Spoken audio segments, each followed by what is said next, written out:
مل جاتی. ہو گئی جی. صحابہ کرام ان کے ساتھ میں تھے.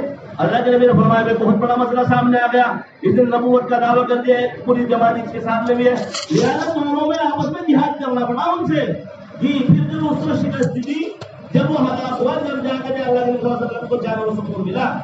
لہٰذا نبی کے زمانے سے ہی ہر وقت میں جو فتنے اور فسادات رونما ہوتے رہتے ہیں جی. ایسا نہیں کہ نبی چلے گئے جی ہم سیدھے راستے پر اس کے بعد میں فتنے نہیں آئیں گے. فتنے ہمیشہ آتے رہتے ہیں جی. کبھی کسی کا کبھی مولانا مودودی آ گئے, کبھی مولانا رضا خان بریلوی آ گئے, کبھی کوئی آ گیا, کبھی کوئی آ گیا. یہ سب فتنے دنیا کے اندر آتے رہتے ہیں. آپ کو بتا دوں, ہم تو عام لوگ ہیں جی. علماء کی ایک جماعت ہمارے سامنے تو ہم لوگ بیٹھے ہوئے ہیں, بڑے بڑے علماء جی, جنہیں ہم علماء مانتے ہیں, عربی عالم مانتا تھا.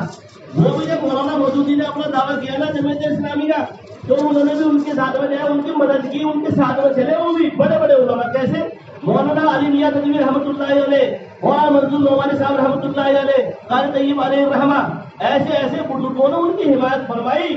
جن کی مولانا مودودی کی. لیکن کچھ دنوں کے بعد میں بات سمجھ میں آئی, جب بہت دن ہو گئے, 30 سال تک ان دونوں افرادوں نے, مولانا منظور نعمانی صاحب اور مولانا علی میاں تدوی رحمۃ اللہ علیہ نے جی 30 سال تک ان کی حمایت کی, ان کے ساتھ میں چلے. 30 سال کے بعد میں جب بات سمجھ میں آئی کہ حالانکہ واقعی میں غلط ہو گیا, یہ تو تفسیر بالرائے کا قائل ہے, اپنی طرف سے قرآن میں جو ہے تفسیر پیش کر دیتا ہے. حالانکہ 3 طبقوں کو یہ درجہ دیا گیا ہے کہ وہ تفسیر کو جو ہے تفسیر بالرائے جو ہے کر سکتے تھے. بعد کے علماء کو یہ حق نہیں ہے, لہٰذا وہ تفسیر بالرائے کے قائل ہوئے. تو 3 بزرگ بڑے ان کے ساتھ میں ان کی حمایت میں چلے. آج ہم اپنی گروبانوں کے اندر جھاگے, ہمیں تو اپنی دعائیں قنوت سے آگے جائے, نماز بھی اچھی طرح, قرآن بھی اچھی طرح, حدیث کا تو ہمیں علم ہے نہیں جی, تفسیر سے ہم واقف نہیں, ترجمے سے ہم واقف نہیں. ہمارا کیا حال ہوگا اگر کوئی فتنہ آ جائے؟ پھر ہم اپنی عقلیں لڑانے لگے, ہم کہیں کہ بھائی یہ تو ایسے ہی ہے, بھائی وہ بھی کام کر رہے ہیں, یہ بھی کام کر رہے ہیں جن کا جی, تو دونوں ٹھیک ہے. ایسے کیسے ہو سکتا ہے کہ 2 آدمی دونوں ٹھیک ہو؟ ایک کے اندر تو کچھ نہ کچھ کمی ہوگی جی, ایک کے اندر تو کچھ نہ کچھ کمی ہوگی. تو ایسے وقت میں ہمیں کیا کرنا چاہیے جی؟ جب ہمارے ایسے بڑے بڑے علماء جی, ایسے صلحاء لوگ, بڑے متقی لوگ, مولانا علی میاں تدوی رحمۃ اللہ علیہ بہت بڑے بزرگوں میں ہیں. برما کا ان کا سفر ہوا, جب وہ برما کے اندر پہنچے تو ایک مجمع کو خطاب کر رہے تھے, بہت بڑا مجمع تھا. مولانا علی میاں تدوی رحمۃ اللہ علیہ نے ہوتے ہوئے الفاظ میں بہت لمبی چوڑی تقریر کی, اور برما والوں کو یہ فرمایا کہ بھائی میں آپ کی بربادی اپنی آنکھوں سے دیکھ رہا ہوں جی, میرے سامنے تمہاری بربادی ہے. یا تو تم لوگ جو ہے دین کے اوپر آ جاؤ, اللہ تبارک و تعالیٰ کے حکم کو ماننے لگو, ورنہ آنے والے وقت میں تمہاری نسلیں مٹا دی جائے گی دنیا کے اندر سے. اب 2-3 سال پہلے ہم نے معائنہ کیا خود کتابوں جی, اخباروں کے اندر جی, ہم نے خبروں میں سنا ہے کتنی بڑی تباہی مچی وہاں جی, کتنی بڑی بربادی ہوئی جی, تصور نہیں کر سکتی عقل جی. دنیا کا بہت بڑا ظلم بتایا جاتا ہے برما کے اندر. تو مولانا علی میاں تدوی رحمۃ اللہ علیہ نے اب سے 50 سال پہلے اس کے بارے میں بتا دیا تھا. اتنے بڑے اللہ والے, اتنے بڑے بزرگ, اتنے بڑے عالم جی, جی مولانا مودودی نے جب دعویٰ کیا تو ان کے ساتھ میں چلے 30 سال تک. تو بھائی ہمارا کیا جی, ہم تو ایک ادنا سے ہے نا, ہمیں تو دین کی اچھی طرح سمجھ بھی نہیں ہے جی. حدیث کوئی سامنے آ جاتی اس کا ترجمہ نہیں جانتے جی. مقرر بیٹھا ہوا, اس کی مرضی ہے, کچھ بھی بیان کر دے. مقرر بیٹھا ہے, یہ ایک چھوٹا عالم ہے یا کم علم ہے, جیسا میں کم علم ہوں جی. کم علم آدمی ہے, بیٹھا ہے جی, حدیث بیان کی, اس کا ترجمہ بیان کر دیا. وہاں پر کوئی مجھ سے بڑا عالم ہے نہیں تھا بیچارہ نے مجھے سمجھا تھا, پتا چلا عوام تک کوئی پہنچ گئی. تو ہم جیسے وہ کیا حال ہوگا جب بڑے بڑے بھی چل گئے. تو بھائی یہ جو فسادات آتے ہیں, جو فتنہ رونما ہوتے ہیں, اللہ کے نبی صلی اللہ علیہ وسلم نے سب کا سچا باب کیا ہے. یہ قیامت تک جتنے بھی فتنے آئیں گے سب کے بارے میں بتا دیا کہ ہمیں اس وقت میں کیا کرنا ہے. سب سے پہلی بات تو یہ ہے, اگر ہم کسی شخصیت کو لے بھی لیتے ہیں, کسی شخصیت سے ہم جڑ بھی جاتے ہیں, تو سب سے پہلی بات ہے کہ علم بھی دے کر شخصیت بھی دیکھیں. اور اگر وہاں علم نہیں ہے تو گمراہی کا دروازہ کھلتا ہے جی. اگر شخصیت ہے تو ذلت اور گمراہی کا دروازہ کھلتا ہے. اور اگر وہاں علم ہے جی, کوئی شخصیت نہیں, اللہ والا نہیں ہے, تو وہاں کبر اور تکبر کا خطرہ ہے کہ تکبر نہ آ جائے نفس کے اندر پڑھتے پڑھتے. یہ حضرت موسیٰ علیہ السلام نے کہہ دیا تھا نا, اللہ ان کی پکڑ کر لی تھی, ادھر نبی تھے, یہ بھی ان کا مسئلہ حل ہو گیا. ان سے کہہ دیا تھا نا کسی مجمع کے اندر, یہ وہ خطاب کر رہے تھے, کسی نے پوچھا حضرت سب سے بڑا مقرر, سب سے بڑا عالم اس وقت کا کون ہے؟ انہوں نے کہا میں ہوں, اور کون ہوتا, میں نبی ہوں. اللہ تعالیٰ کو پسند نہیں آیا, ان کی تو اصلاح فرما دی. جی فوراً کہا کہ حضرت خضر علیہ السلام کے ساتھ میں سفر کریں آپ سے بڑا بھی میرا اللہ کا بندہ ہوتے ہیں، آپ سے بڑا بھی عالم ہے، آپ کو جو یہ علم حاصل ہے اس کو علم نطقی بھی حاصل ہے، جی ایسا علم جو تمہیں نہیں دیا گیا، لہٰذا ان کی تو اصلاح ہو گئی۔ لیکن بعد میں جو ہم لوگ ہیں، اب کوئی نبی نہیں ہے، ہماری اصلاح کا کیا طریقہ ہے؟ ہماری بھی تو اصلاح ہونی چاہیے۔ ایسا نہ ہو ایک راستے کی طرف چلے جائیں، جی آج تو ہم ہیں، کل کو ہمارے نسلیں آئے وہ دارالعلوم دیوبند کو بھول ہی جائے، جی دیوبند رہ جائے، اگلی طرف آگے وہ کہیں اور کو چل دے۔ تو اس کے لیے ہمیں کیا کرنا چاہیے؟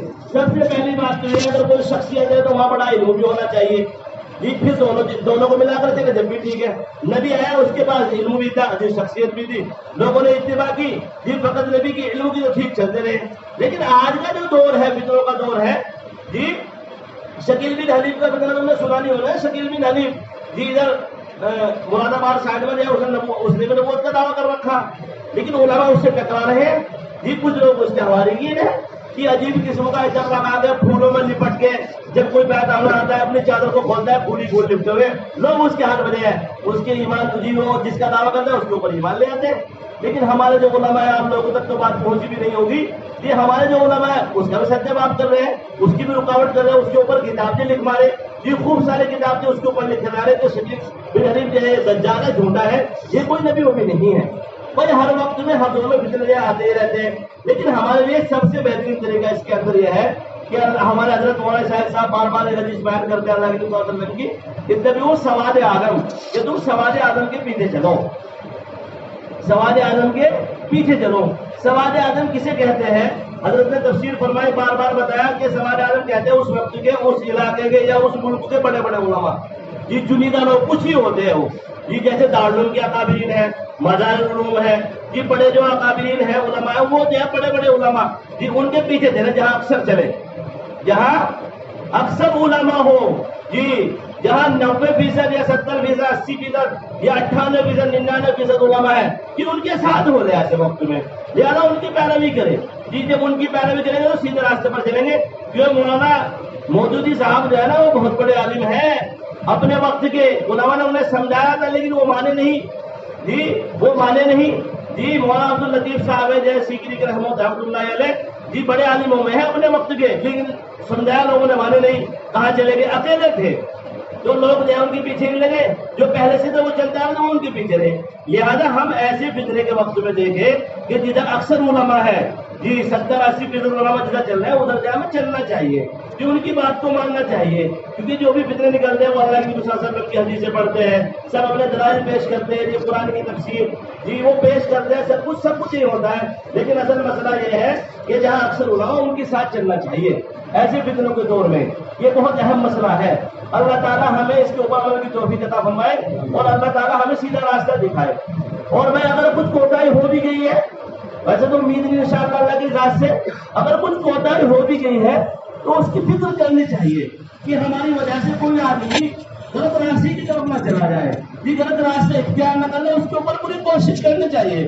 جی اگر صبح کا بچھڑا ہوا شام کو کہا جائے نا تو وہ بھی نہیں بچھڑا ہوا نہیں کہا جاتا، کہتے ہیں نا بہت اچھا ہو گیا، بیچارہ صبح قائم ہو گیا تھا شام کو اپنا گھر آ گیا۔ لہٰذا اگر کوئی غلطی کوتاہی ہو بھی گئی ہمارے سے محنت کے اندر، ایسا نہیں کہ اگر کوئی فتنہ آیا جی دروازہ بند کیا گھر کے اندر بیٹھ گئے، ایسا نہیں، بند گئے اس کا سد باب کرنے کی غور و فکر کرنی چاہیے۔ عاقل بالغ آدمی کے لیے ضروری ہے کہ اس کا سد باب، اس کی رکاوٹ کے لیے کوشش کرے جہاں تک ہو سکے، اور اگر کچھ کوتاہی ہو گئی ہو تو اللہ تبارک و تعالیٰ کے ساتھ میں نیت ہے، جی ذرا سے ایک بندہ اس کے سامنے گڑگڑاتا ہے، ذرا سے روتا ہے، ایک دم جو ہے معاف فرما دیتا ہے۔ میں آپ کو ایک واقعہ سنا دوں، جی بڑے سے بڑا گناہگار ہوں، اللہ تعالیٰ کے سامنے روئے، اللہ تعالیٰ کی ذات ایسی ہے، ایسی کریم، ایسی رحیم ہے، یہ ایسا غفور الرحیم ہے، اس کی ذات فوراً معاف فرما دیتا ہے۔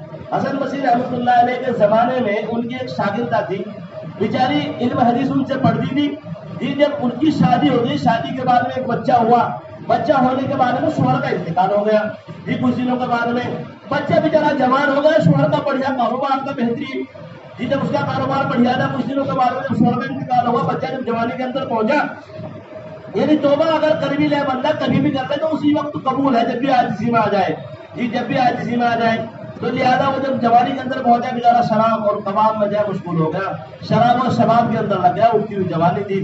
بیچاری ماں جو ہوتی ہے وہ تو ایسی ہوتی ہے کہ وہ تو بیچاری جو ہے محبت کرتی ہے، اسے کیسے ہی بیٹا ہوں، کتنا ہے نافرمان، کتنا ہے گنہگار، لہٰذا وہ تو محبت کا اس کا جو ہے فریداؤ کرتی ہے۔ ایسی عورت بیچاری نے شادی بھی نہیں کی، دوسری بچی کی وجہ سے سوچا کر میں نے شادی کر لی، اس کا کیا ہوگا، یہ کہا جائے گا۔ ایسی عورت جو اپنے بچی کے بارے میں یہ سوچ کر کہ اس کا کیا ہوگا دوسرا نکاح نہ کرے، اس کے لیے بھی اللہ تبارک و تعالیٰ کے یہاں بڑا ثواب ہے، بڑا اجر ہے۔ حدیث کے اندر آتا ہے کہ ایسی عورت کو کہ مستقل غازی بن کر اللہ کے راستے میں جہاد کرنے کا ثواب ملتا ہے۔ لہٰذا بیچاری رکی ہوئی، بچہ شراب اور کباب کے اندر مشغول ہو گیا، بیچاری سمجھا دی، سمجھانے کے بعد میں اپنے شیخ حسن بصری رحمۃ اللہ علیہ کے پاس لے جاتے، جا کے وہ بھی سمجھاتے، دو تین گھنٹے سمجھاتے، سمجھانے کے بعد مجھے گھر آتا، پھر گھر سے نکلتا، پھر 2-3 دن میں اپنا یوں ہی نشے میں شباب میں ان میں مشغول رہتا، پھر 2-3 دن کے اندر آتا، ماں پھر سمجھاتی، جو ماں جو ہے وہ محبت کرتی ہے نا جی، وہ پھر سمجھاتی، پھر حضرت کے پاس لے جاتے، حضرت پھر سمجھاتے، بہت دن ہو گئے ایسے جی۔ جب بہت دنوں کے بعد میں حسن بصری رحمۃ اللہ علیہ نے سوچا کہ اللہ تعالیٰ نے اس کے قلب کے اندر، کچھ لوگ ہوتے ہیں نا جب ضد کے اندر جی اناد اور دشمنی کی وجہ سے اڑ جاتے ہیں تو اللہ تعالیٰ بھی مہر مار دیتے ہیں، وہ جب اندر تیری مرضی جی، میں نے دونوں راستے بتا رکھے تمہیں، جنت و جہنم بھی، اب تیرا دل جو ہے سخت ہو گیا، اب تجھے ہدایت نہیں ہے۔ حضرت نے سوچا کہ میں اللہ تعالیٰ نے اس کے اوپر جو ہے جی مہر لگا دی ہے اس وقت جی، دہانے سے ہدایت نہیں ملے گی، اس کے لیے مقدر میں ہدایت نہیں ہے۔ کچھ دنوں کے بعد میں پھر آیا، آنے کے بعد میں والدہ کے پاس کہنے لگا کہ میری تو طبیعت خراب ہو گئی، بیچارہ پڑ گیا جی، پڑھنے کے بعد میں بیمار پڑ رہا، کچھ دنوں کے بعد میں اپنی والدہ کو کہنے لگا امی اب میری طبیعت اتنی خراب ہوگی، مجھے یقین نہیں ہے کہ مجھے صحت نصیب ہو جائے، لہٰذا میں توبہ کرنا چاہتا ہوں۔ جب آخرت کا منظر سامنے آیا، انہوں نے فرمایا کہ توبہ کرنا چاہتا ہے کہ تو اپنے حضرت جی کو بلا لا، کہ حضرت بصری رحمۃ اللہ علیہ کو بلا لا، میں ان کے ہاتھ میں ان کے سامنے جو ہے توبہ کر لوں، اللہ تعالیٰ مجھے معاف کر دے، میرا بڑا گنہگار ہوں، ایسا کوئی گناہ نہیں جو میں نے کیا ہوں گی۔ لہٰذا وہ حضرت بصری رحمۃ اللہ علیہ کے پاس پہنچی، جا کے دروازہ کھٹکھٹایا، دوپہر کا وقت تھا، حضرت کھانا کھانے کے بعد میں کہنے کے لیے دوپہر میں تھوڑی دیر لیٹنا جی یہ سننا تھا، اس کے لیے لیٹے ہوئے تھے۔ حضرت نے فرمایا کون؟ کہنے لگے آپ کی شاگرد ہو فلاں فلاں۔ فرمایا کہ کیا کام ہے؟ کہ کہنے لگے کہ میرا بچہ جو ہے وہ فی الحال ایسی حالت میں باہر سے۔ فرمایا کہ وہ بیچارہ جو ہے توبہ کرنا چاہتا ہے۔ حضرت نے سوچا کہ وہ پہلے جیسے میرا وقت خراب کرتا تھا، اپنی امی کا وقت خراب کرتا ہے، لہٰذا وہ اب بھی ایسی وقت خراب کرے گا۔ حضرت نے فرمایا بھی میرے آرام کا وقت ہے، شام کو مجھے علم حدیث کی پڑھانا ہے، میں نہیں آتا۔ اس نے فرمایا امی نے کہ حضرت بچے نے یہ فرمایا ہے کہ اگر میرا انتقال ہو جائے، میری حالت ایسی ہے تو یہ حضرت ہی میری نماز جنازہ پڑھائے۔ یہ حسن بصری رحمۃ اللہ علیہ کو وصیت فرمایا۔ حضرت نے فرمایا کہ میں ان کی نماز جنازہ نہیں پڑھاؤں گا، کیونکہ بعد جو بزرگ تھے جی اللہ کے نبی صلی اللہ علیہ وسلم کی ایک حدیث ہے من ترک الصلاۃ متعمدا فقد کفر، اس کے تحت میں آ کے بے نمازی کی نماز جنازہ نہیں پڑھایا کرتے تھے۔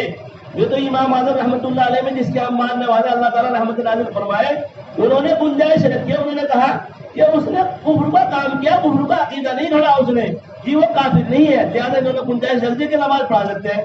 حضرت نے کہہ دیا کہ میں چلے جا کہ میں تو آنے کا نہیں، نہ میں اس کے پاس آنے کا، نہ میں اس کی نماز پڑھانے کا۔ امی جو گھر میں پہنچی بچے کو دیکھ کر بہت رونے لگی، بچہ بھی رونے لگا۔ فرمایا کیا ہوا امی؟ کہ بھائی تیرے گناہ کی وجہ سے میرے حضرت نے منع فرما دیا کہ میں پاس نہیں جاتا اس کے، کہ وہ تو بڑا گنہگار ہے جی، میں اس کے پاس نہیں جاتا۔ بیچارہ بہت رویا۔ پھر اس نے کہا کہ امی میری ایک وصیت ہو رہی ہے، میری سانسیں تو اٹک رہی ہے، بس میں یوں کہہ رہا ہوں کہ جب میری جان نکل جائے نا تو میرا گروبان پکڑنا، اور جیسے مرے ہوئے کتے کو صحت میں گھسیٹتا ہے نا آدمی، کہ امی ایسے گھسیٹے پھرنا جی، کہ مجھے محسوس ہوتا ہے دنیا والوں کو کہ گنہگار کا کیا انجام ہوتا ہے، مجھے گھسیٹے پھرنا اس صحن کے اندر، اور مجھے اسی صحن میں دفن کر دینا، مسلمانوں کو قبرستان میں دفن مت کرنا امی، یہی میری وجہ سے جو اور مسلمان ہیں ان کو جو ہے عذاب قبر نہ ہو، میرے گناہ بہت زیادہ ہیں۔ ادھر حسن بصری رحمۃ اللہ علیہ سو گئے۔ سونے کے بعد میں یہ خان میں زیارت ہوئی، کہنے لگے کہ حسن بصری رحمۃ اللہ علیہ تو اتنا بڑا ہو گیا کہ میرے ایک ولی کا وہاں پر انتقال ہو گیا تو اس کی نماز جنازہ پڑھانے سے منع کرتا ہے جی، میرا حکم ہے کہ جا کر اس سے جیسی بھی ہو سکے دل جوئی کر اور اس کی نماز جنازہ پڑھا۔ حسن بصری رحمۃ اللہ علیہ ادھر ان کی آنکھ میں تھی اس بیچارے کی۔ حسن بصری رحمۃ اللہ علیہ دروازے پر پہنچے، یہ دروازے پہنچنے کے بعد میں دروازہ کھٹکھٹایا، اندر سے آواز آئی کون؟ کہنے لگا حسن بصری رحمۃ اللہ علیہ، حسن بصری ہے۔ اس نے کہا کہ حضرت کیسے آئے ہو؟ وہ دروازہ کھولو پھر بتاؤں گا کہ جس وقت میں سو گیا مجھے زیارت ہوئی، مجھے فرمایا گیا کہ اس نے ایسی توبہ کی ہے کہ اس کی توبہ کو ہم نے قبول کر لیا۔ حسن بصری جا اس کی نماز جنازہ پڑھا اور اسے دفن کروا اور اس کے نہلانے اور دلانے کا انتظام فرما۔ بھائی اللہ تعالیٰ کی ذات بڑی غفور الرحیم ہے جی وہ کریم ہے، وہ رحمان ہے. بندہ بڑے سے بڑا گناہ کر لے، جی بڑی سے بڑی کوتاہی ہو جائے، اللہ تعالیٰ کے سامنے کیوں ہاتھ اٹھاتا ہے؟ اللہ تعالیٰ کی ذات اتنی کریم ہے، اتنی رحیم ہے کہ اللہ تعالیٰ ترنت معاف فرما دیتے ہیں. تو بھائی اگر ہم سے کوئی غلطی ہو بھی گئی ہو انجانے میں یا جان کر، تو ہم اس سے جو ہے پکی سچی توبہ کریں اور یہ پکا ارادہ کریں کہ ہم جو کچھ کریں گے علماء سے پوچھ کر کریں گے. ایسا نہ ہو کہ کوئی باہر سے آئے اور اونچے اور اونچے کر لے جائے. جی باہر سے آئے اس کے اور اسے کر لے جائے، کیونکہ ایسا نہیں ہے کہ یہ علم حدیث، یہ علم قرآن ہم ہی حاصل کرتے ہیں، بلکہ یہود و نصارہ ہم سے بھی اعلیٰ درجے پر حاصل کرتے ہیں. جی ہم سے بھی اعلیٰ درجے کے اوپر حاصل کرتے ہیں. ان کے بڑے بڑے مدرسے ہیں، جی اس کے اندر وہ تعلیم حاصل کرتے ہیں، کیونکہ انہیں پتا ہے اس چیز کا کہ جب تک ان مسلمانوں کے پاس میں سچا مذہب ہے جس کو اللہ کے نبی صلی اللہ علیہ وسلم لے کر آئے ہیں، جب تک یہ اس کے اوپر ہم ان کے اوپر قابض نہیں ہو سکتے.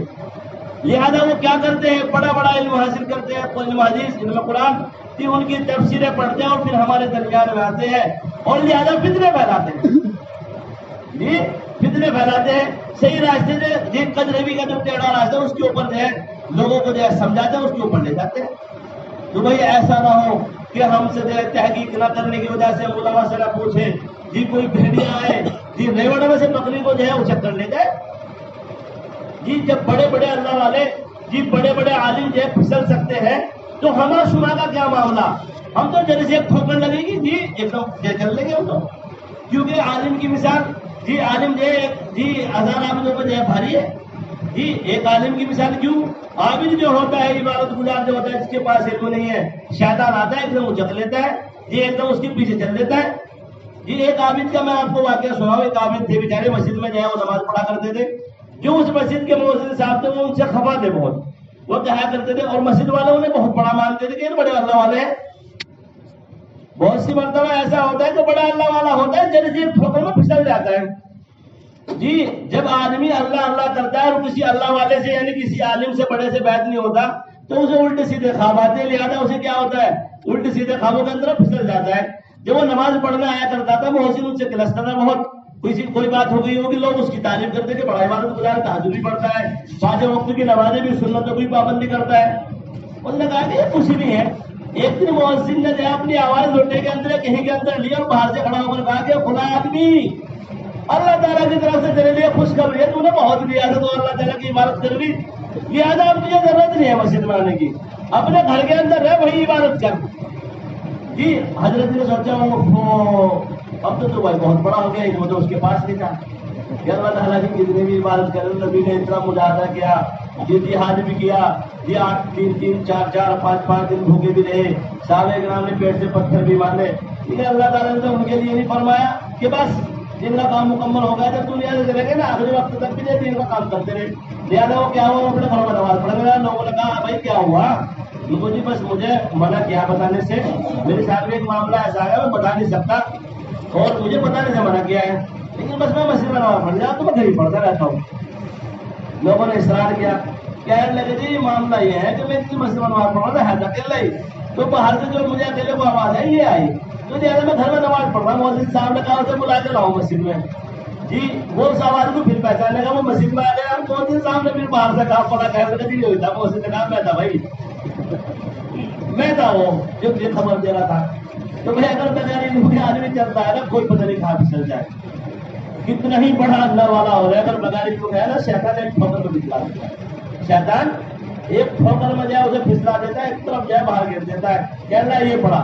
ہاں اگر اس کے پاس علم ہے جی جبھی تو عالم جو ہے شیطان کے اوپر بھاری پڑ جاتا ہے. جی کتنی دلیلیں دے لے شیطان، بہرحال شیطان بھی بڑا عالم ہے لیکن عالم سے الجھتا بھی ہے، لیکن پھر مجھے گھبراتا ہے.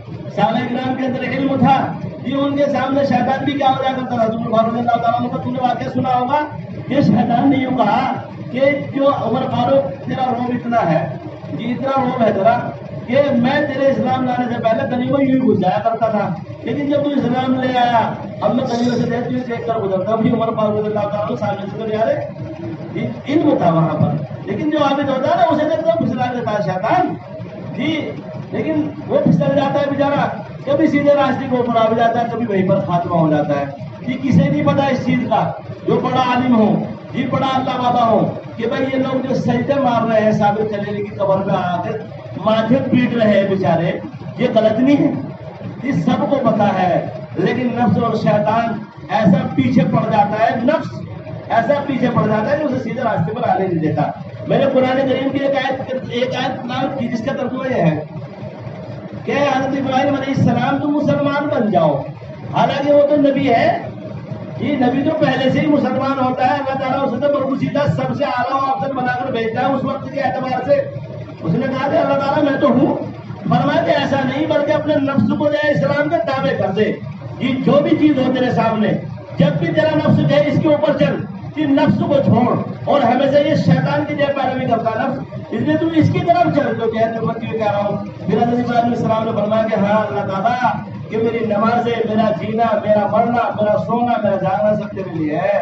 اب میری سمجھ میں بات آ گئی کہ میرا نفس مجھے بہکاتا ہے یہ نفس جو ہوتا ہے نا یہ عجیب عجیب ٹکڑے نکلواتا ہے بڑی عقلیں لڑواتا ہے جی میں نے کچھ کہا اس کے اوپر عقل لڑائی دوسرے نے کچھ اور بتا دیا اس کے اوپر عقل لڑائی جی سب کچھ ایسے ہی چلتا رہا لہٰذا راستے سے ہٹ گیا بجائے راستہ غلط چلا گیا تو بھائی آج کل جو ہے فتنے بہت ہے یہ چاروں طرف سے بھرمار ہے محنت کی بہت سخت ضرورت ہے ایک روز میں یہاں میرا سادات ہمارے پاس میں گاؤں پڑتا ہے میں کبھی کبھار پان کھا لیتا ہوں 10-5 دن میں وہاں پان کھانے گیا میں نے کہا والد صاحب کا ہے میرے کو پان لگا دینے حالانکہ وہ بیچارے پکے دیوبندی ہے کہنے لگے والد صاحب تو جماعت اسلامی کے جلسے میں منٹ گئے ہوئی ہے میری ہوا نکل رہی ہے میں بتاؤں کتنی بڑی بات کہہ رہا ہے مجھے اس کے تعلق دار رشتہ ہے میں نے اسے فون کیا جی ماں بھائی یہ تو یوں کہہ رہے ہیں کہنے لگے بھائی ہمیں تو جماعت اسلامی بڑھیا لگ رہی ہے جی ہمیں تو جماعت اسلامی بڑھیا لگ رہی ہے لہٰذا ہم تو بھائی اسی کے ساتھ میں شرکت کر رہے ہیں اس لیے ہماری ذمہ داری ہے یہ ہماری ذمہ داری ہے اسے خوب سمجھ لو کہ لوگوں کے پاس جا کر اس کی محنت کرنا